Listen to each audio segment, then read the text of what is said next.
नमस्कार, one India Hindi में आपका स्वागत है। मैं हूं शिवराज सिंह।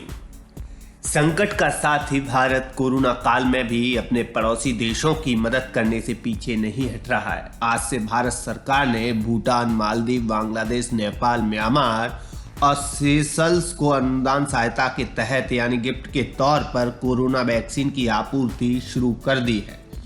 भारत की तरफ से सबसे पहले भूटान को आज सुबह कोरोना वायरस वैक्सीन कोविशील्ड के 1.5 लाख डोज भेजे गए हैं। ये वैक्सीन मुंबई के छत्रपति शिवाजी महाराज इंटरनेशनल एयरपोर्ट से बुधवार सुबह भूटान के थिम्पू के लिए रवाना की गई।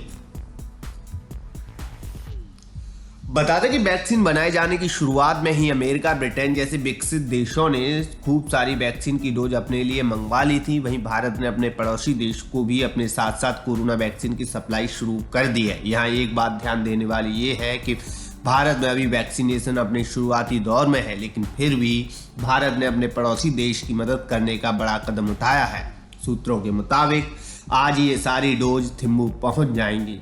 भारत की तरफ से गिफ्ट के तौर पर कोरोना वैक्सीन पाने वाला भूटान पहला पड़ोसी देश बन गया है। भूटान के अलावा अन्य पड़ोसी देशों को इसी तरह आज अलग अलग समय पर भारत सरकार वैक्सीन उपलब्ध करवाएगी।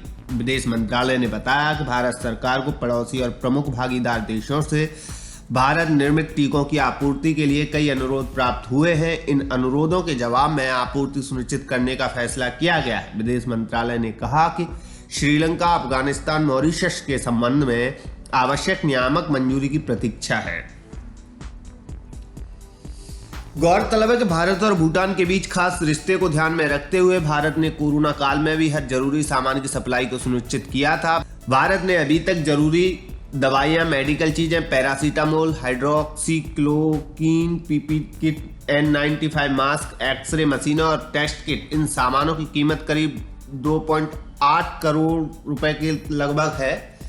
भारत ने भूटान के साथ एक ट्रांसपोर्ट वॉल एग्रीमेंट भी किया था कि दोनों देशों के बीच सुरक्षित हवाई यात्रा को सुनिश्चित किया जा सके। इस खबर में फिलहाल इतना ही। तमाम अपडेट के लिए बने रहिए वन इंडिया हिंदी के साथ।